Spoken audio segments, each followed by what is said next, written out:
Mário, a gente viu de um lado o Egídio, um cara experiente, que fala, muito seguro, extremamente sabedor do que está fazendo, e de um menino, né, que é o Iago, que está realizando um sonho. Ou seja, esse equilíbrio, esses dois jogadores absolutamente diferentes, é isso a cara do Fluminense para 2020? É equilíbrio? É conseguir colocar a experiência mais aquela alegria, aquela vontade, até a ansiedade mesmo? Sim, a sua pergunta é muito boa e ela envolve também o projeto montado pelo Paulo, que é o Sub-23, treinando aqui conosco, assim que o campo estiver pronto, treinando concomitantemente com o futebol profissional. E por que estou dizendo isso?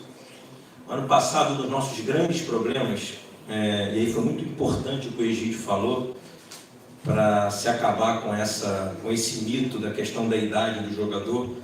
Eu, obviamente, que não vou falar individualizado, mas a gente acompanha aqui os treinamentos e toda a análise de desempenho a gente recebe. O Paulo recebe semanalmente a análise de desempenho e repassa para eu fazer a minha avaliação.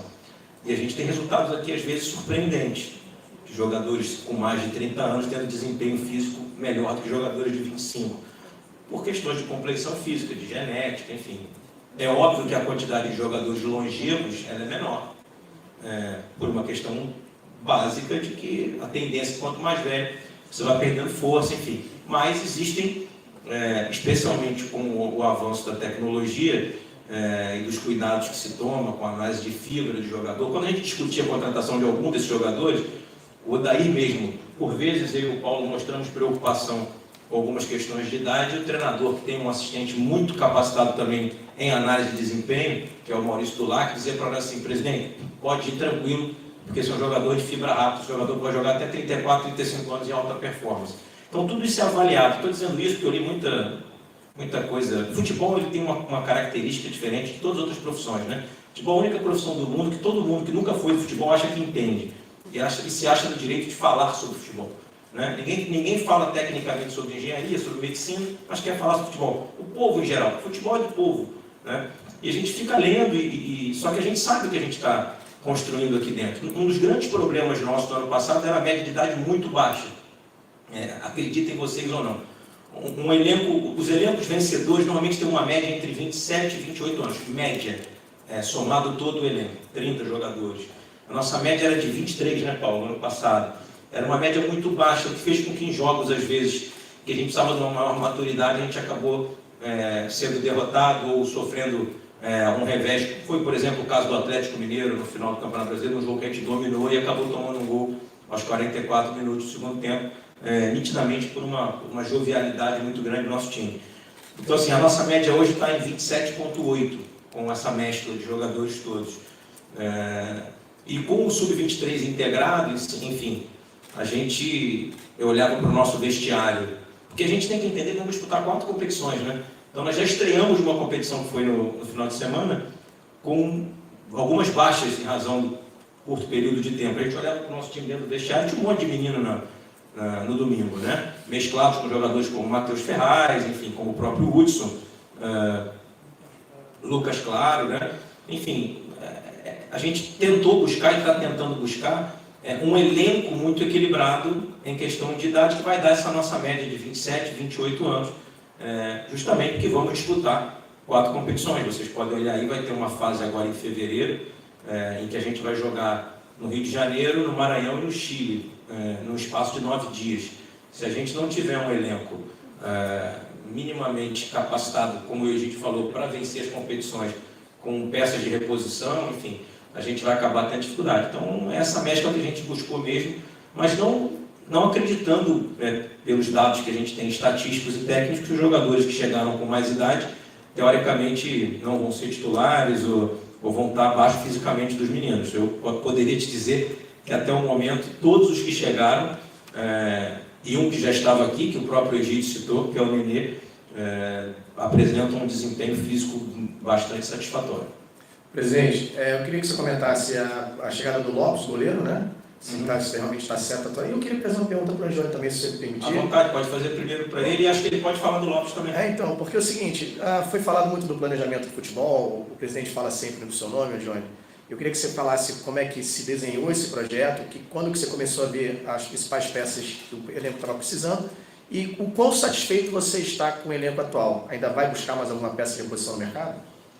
Primeiramente, boa tarde a todos, e dizer a vocês que o presidente é muito benevolente comigo. Eu não sou isso tudo que ele fala também, não. Ele é muito participativo, ele tem uma atuação muito consistente na nossa conversa sobre futebol, porque ele também é uma pessoa que conhece bastante futebol. É porque ele é muito generoso comigo e ele fala que sou eu, não. Ele está sempre junto em todas as ações que a gente toma, as discussões. Ele é uma pessoa extremamente dinâmica e ele participa de todas as nossas ações. Dizer a você que eu vejo futebol de uma forma muito mais abrangente, né? Eu costumo dizer que a gente exercita muito pouco o conceito de futebol, né? Futebol é uma coisa muito abrangente, né? Bastante abrangente. E eu já me vi em alguns momentos me achando um profundo conhecedor de futebol e de repente me deparava com uma situação, e esse talvez seja o maior legado que eu tenho profissional, é porque eu já trabalhei em várias situações no futebol, sendo clube, sendo empresa, sendo dono. Eu já trabalhei em várias situações de futebol e que me deu uma largueza de entendimento muito grande em estudar bastante futebol. Quando a gente fala em jogadores mais adultos, é porque o mercado só apresenta jogadores mais adultos. Quando a gente fala no Sub-23, eu falo de maturação muito cedo no futebol.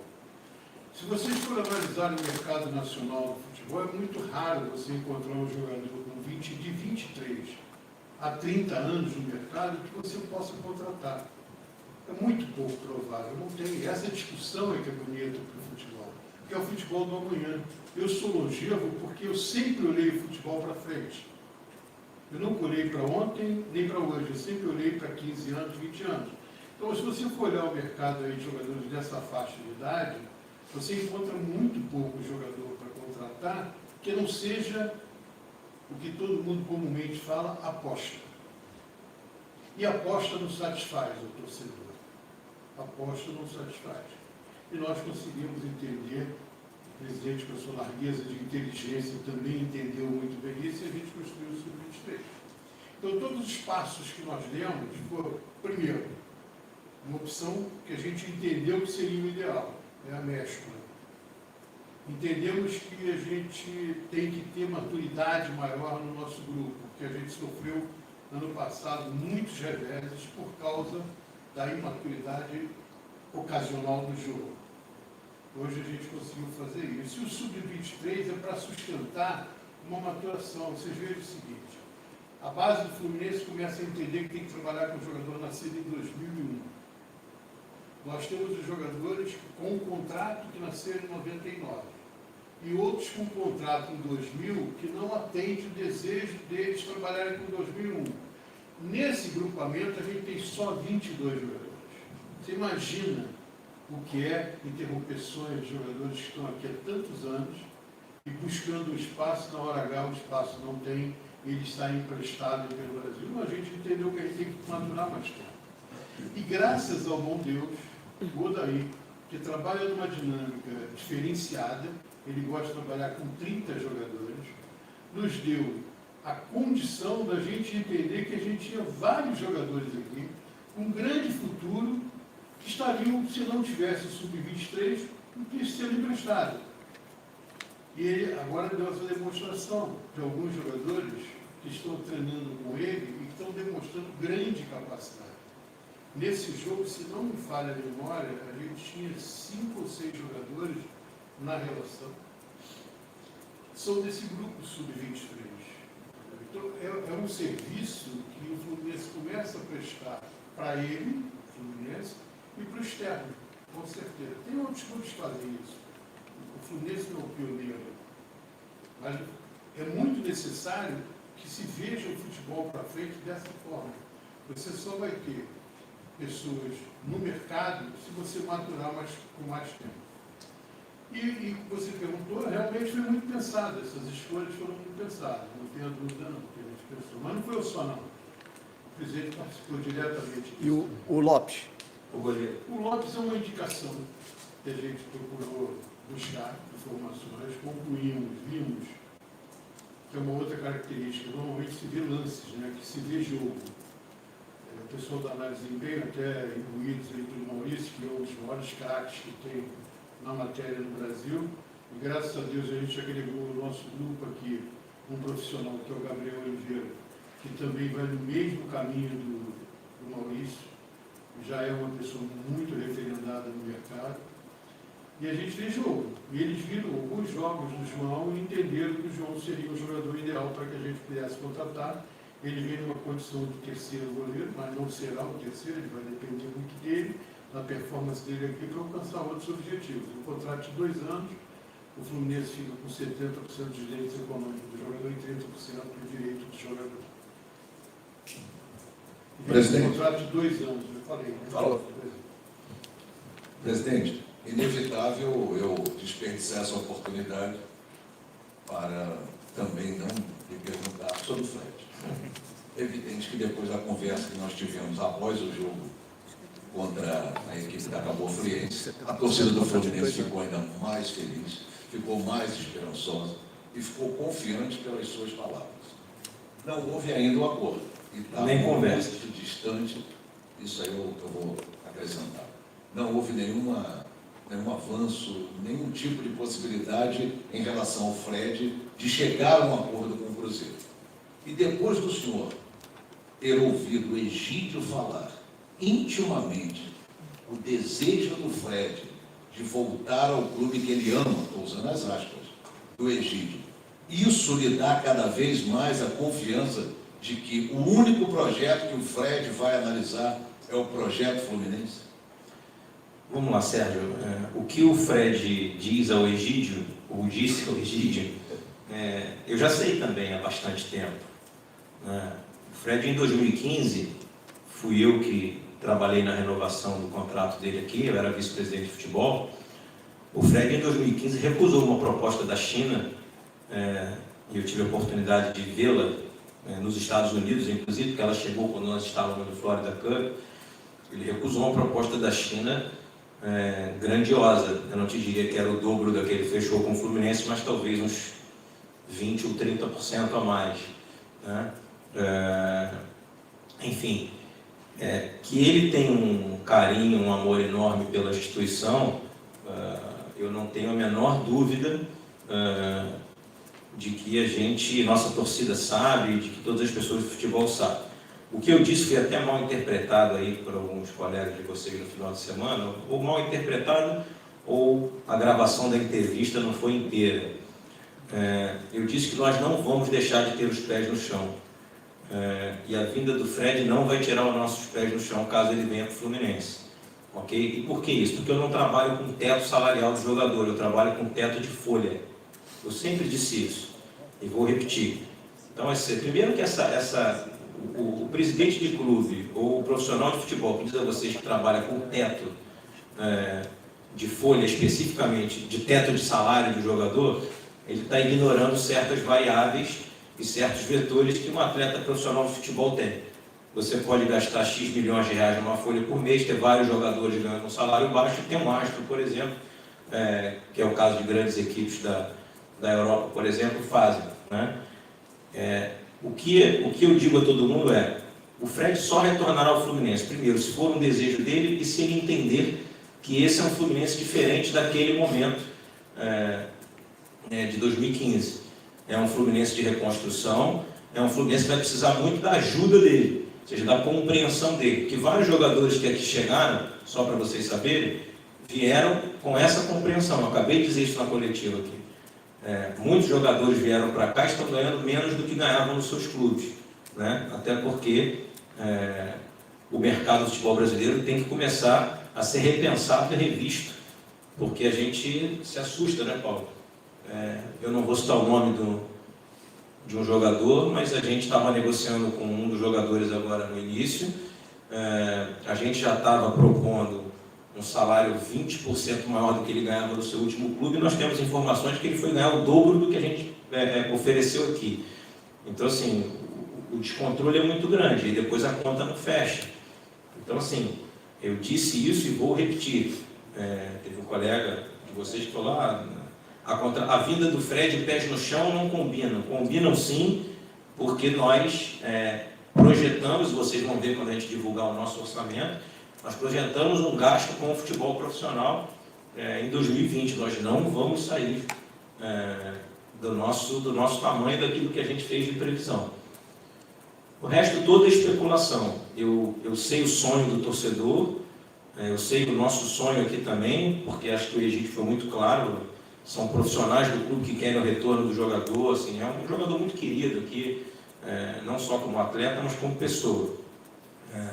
Mas não há nenhuma conversa aberta, não há sequer valores discutidos, porque eu repito o que disse no domingo, o jogador tem vínculo até o final de 2020, e às vezes eu acho que as pessoas não leem as entrelinhas da matéria. Na matéria que saiu ontem, por exemplo, dizia inclusive que havia a possibilidade de ele seguir no Cruzeiro. Está escrito na matéria. As pessoas fazem questão de não ler para poder especular. Eu leio tudo, até porque na minha profissão eu sou obrigado a ler vírgula. Então lá está escrito nitidamente que o jogador teve uma conversa, que a conversa foi de altíssimo nível. Então, se já é um relato de que a conversa foi de alto nível, de que o ambiente lá se estabilizou, né? Quando eu digo que eu respeito a condição do Cruzeiro, respeito sim. Nós não temos aqui a característica de buscar jogadores de outros clubes sem primeiramente falar com esses outros clubes. Pode ver que não há nada no nosso histórico, nenhum jogador que veio para cá, a qualquer tipo de acusação que a gente tenha ido primeiro no jogador, a gente sempre liga para o diretor executivo, para o presidente do clube. Vou dar um exemplo. O caso do Hudson, eu fiz diretamente com o presidente de São Paulo. Quando surgiu o interesse, eu liguei para o presidente de São Paulo para perguntar se ele tinha interesse em emprestar o jogador. É assim que eu gostaria que agissem comigo. Eu sempre busco agir como eu gostaria que agissem com o Fluminense, né?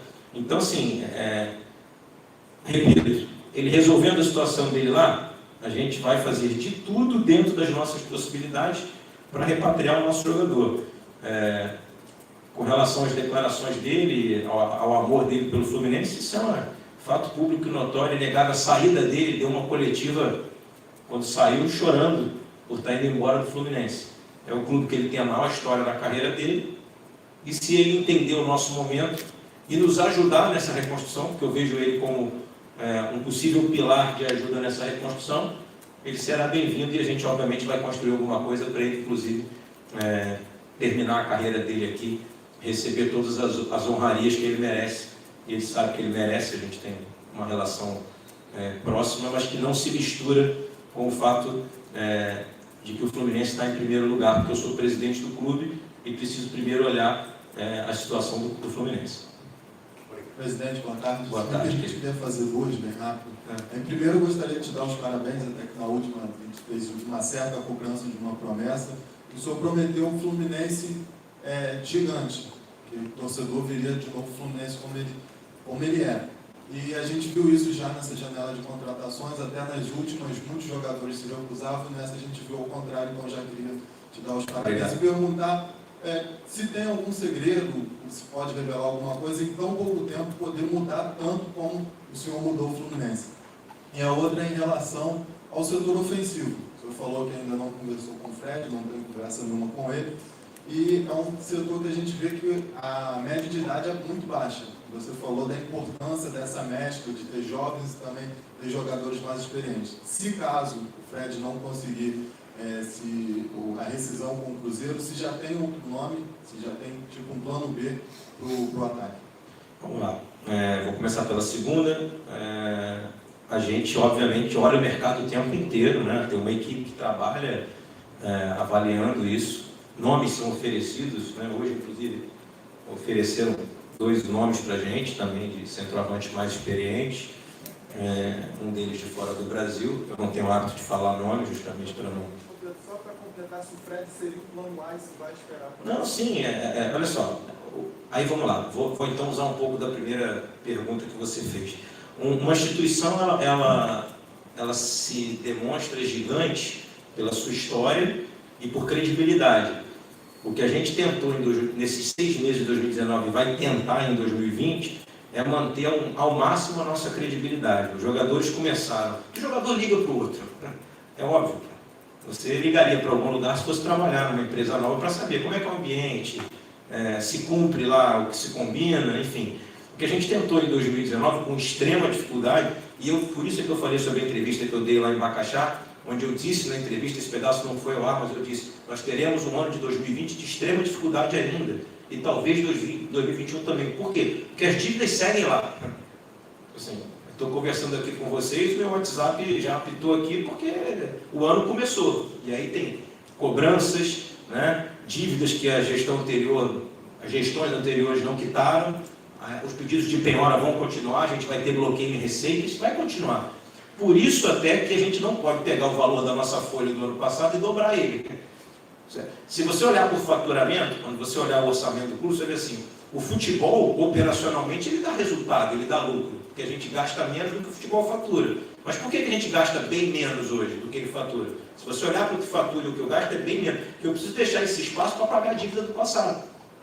Se o Fluminense não tivesse dívida hoje, ou se a dívida fosse 70% menor, eu posso afirmar a você que nossa folha poderia ser o dobro, tranquilamente.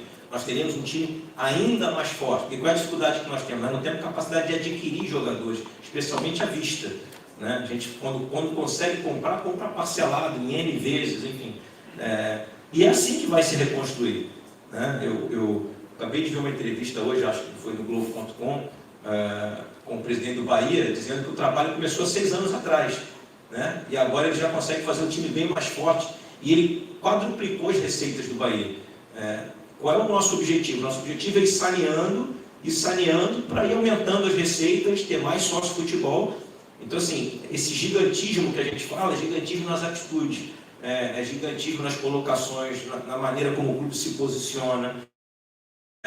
Eu disse uma frase aqui também que foi interpretada equivocadamente, quando eu disse, primeiro eu pago o salário, depois eu compro o jogador. O que eu quis dizer foi, eu só comecei a discutir compra de jogador depois que eu quitei o ano de 2019. Isso não significa que nós não vamos ter problemas em 2020. Por quê? Porque, repito, nós vamos continuar tendo penhoras. Né? Eu falei aqui outro dia, quando uma pessoa de um blog, não sei, de uma rede social, falou, o Fluminense comprou o jogador tal por 2 milhões de euros na gestão passada e agora não pode comprar o ala. Comprou, mas não pagou. Então, assim, a gente ainda tem dívida, como eu falei aqui, eu falo aberto, sou transparente. A gente tem dívida com o Independente Del Valle, ajuizada na FIFA, só para vocês saberem, porque nós não pagamos o Sornosa, não pagamos o Orejuela. Já vou antecipar a vocês, nós hoje estamos discutindo, estamos praticamente saindo de uma decisão, porque o Fluminense não pagou o De Amores, então, assim, tem uma dívida com o clube que a gente trouxe o De Amores. Eu gosto de falar, porque daqui a pouco vai sair, porque sai. Né? E aí eu vou dizer assim, como é que atrasou o salário? Atrasou o salário porque tem 200 milhões de dívida de curto prazo bloqueando as nossas contas. Né? E isso vai continuar acontecendo. Então, eu seria um irresponsável se eu tivesse chegado aqui, um ano posterior ao ano que a gente brigou nas últimas posições da tabela, e dizer assim, agora eu vou dobrar a folha, eu vou triplicar a folha para fazer um grande time. Não vou conseguir pagar se eu duplicar ou triplicar, porque eu já tenho dificuldade para pagar no valor que eu tenho hoje. Né? Imagina se eu botar 3 vezes o valor que a gente dá. E mesmo assim nós vamos ter dificuldade.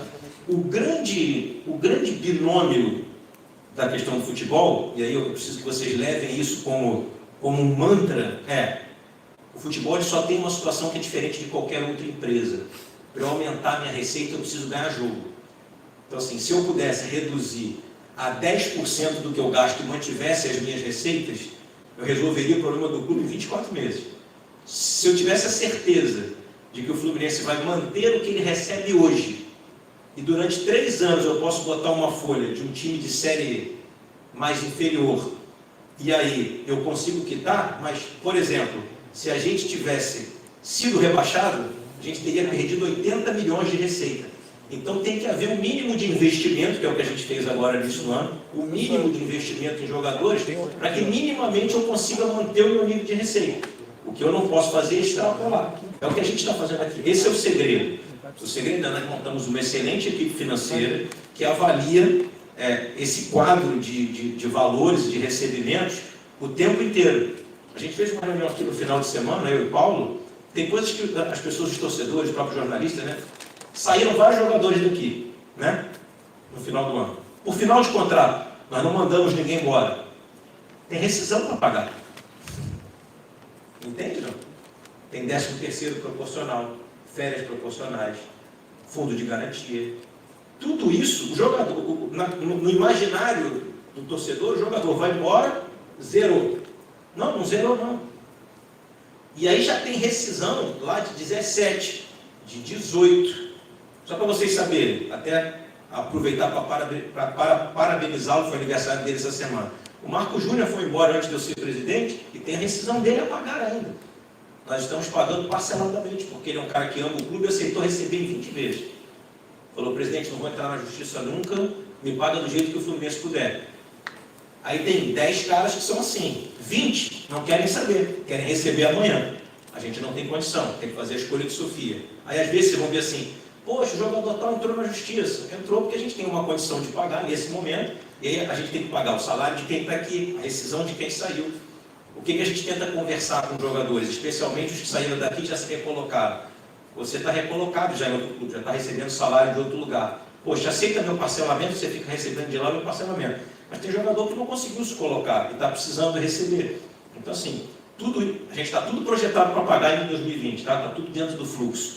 Mas são escolhas que a gente poderia muito dizer, quem saiu, deixa entrar na justiça, a gente empurra para o próximo. Eu não vou fazer isso. Porque se eu dobrar a folha, eu não vou pagar nenhum dos caras que saíram daqui. Então a nossa ideia é pagar todo mundo que saiu, dentro das nossas condições, mas nós vamos ter dificuldade, vamos estar sentados aqui daqui a 2, 3 meses, vocês vão ver que teve penhora, teve bloqueio, que vai acontecer. Porque a situação do clube é uma situação financeira extremamente difícil. Mas isso fez com que a gente tivesse mais criatividade, que a gente tivesse, e eu falo mesmo transparente, a ajuda de outros clubes. O São Paulo nos ajudou quando fizemos a situação do Hudson, né? O próprio Vitória com relação do Iago também nos ajudou, né? Outros clubes continuam nos ajudando, assim, enfim, há um respeito pela maneira que o Fluminense está reconstruindo, especialmente a sua imagem. Nós estamos buscando isso, assim, que as pessoas olhem, eu quero jogar no Fluminense. O Fluminense hoje tem um bom ambiente, se cumpre minimamente o que se combina, e é assim que a gente vai levar 2020. Gente, as duas últimas aqui, para a gente poder liberar aqui o presidente, o Paulo. Rapidinho, Paulo, bem direto, o Fluminense teve que pagar alguma coisa para contratar o Iago, e se dá para falar o quanto o clube ficou em relação ao Evanilson, porque teve toda aquela situação, quanto o Fluminense conseguiu segurar em relação a uma possível venda no futuro? Posso falar? Com relação ao Iago, o jogador veio sem pagamento, veio num acordo e os outros clubes estão ficando com percentual. E no caso do Evanilson, a gente permaneceu com 30%, tá? Do jogador. É isso. Mário, também que em relação ao Anjone, se puder responder em relação ao zagueiro, né? O Frazan se lesionou, você disse também que vai no mercado buscar um jogador para essa posição. Queria saber se voltou a ter algum tipo de conversa em relação ao Emerson Santos, pertence ao Palmeiras, e também sobre o Wellington Silva, que você também já disse que o Fluminense tem interesse, se teve algum tipo de avanço nesse caso. O Wellington Silva, o Inter momentaneamente não liberou o jogador, como eu acabei de dizer a vocês, a gente conversa sempre com os clubes, então a conversa é direta com o Inter. No momento, segundo eles informam, tem interesse que neste momento o jogador continue lá, e o jogador sabe do nosso desejo de tê-lo aqui. Se ele resolver a sua situação lá, semelhante do Fred, a gente volta a conversar. A outra pergunta que você me fez, desculpa. Do Emerson Santos. Então, eu dei até uma entrevista para vocês verem como é que a gente aqui a gente, como o Paulo falou, a gente discute futebol todos os dias aqui. Não só pelos grupos que a gente tem, mas como também pessoalmente. Assim que o Frazan lesionou, a nossa ideia imediata foi, né, Paulo, trazer um zagueiro. O Emerson é um nome que a gente gosta, que interessa sim. O Paulo mantém conversas diretas com o Anderson Barros, né, que está no Palmeiras, mas numa segunda conversa nossa, a gente começou a avaliar essa situação, porque nós temos um menino da base, que é o volante, que é o André,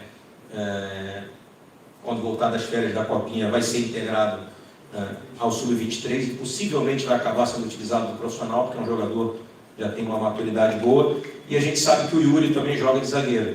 Então, está havendo uma conversa mais entre a comissão técnica e o diretor executivo para ver se vai ter essa necessidade mesmo de se buscar mais uma peça, até porque muito dentro daquilo que eu vinha falando até aqui, nós não temos dinheiro para esbanjar. Então vai ter que ser bem pensado e bem cirúrgica essa possível contratação de um zagueiro.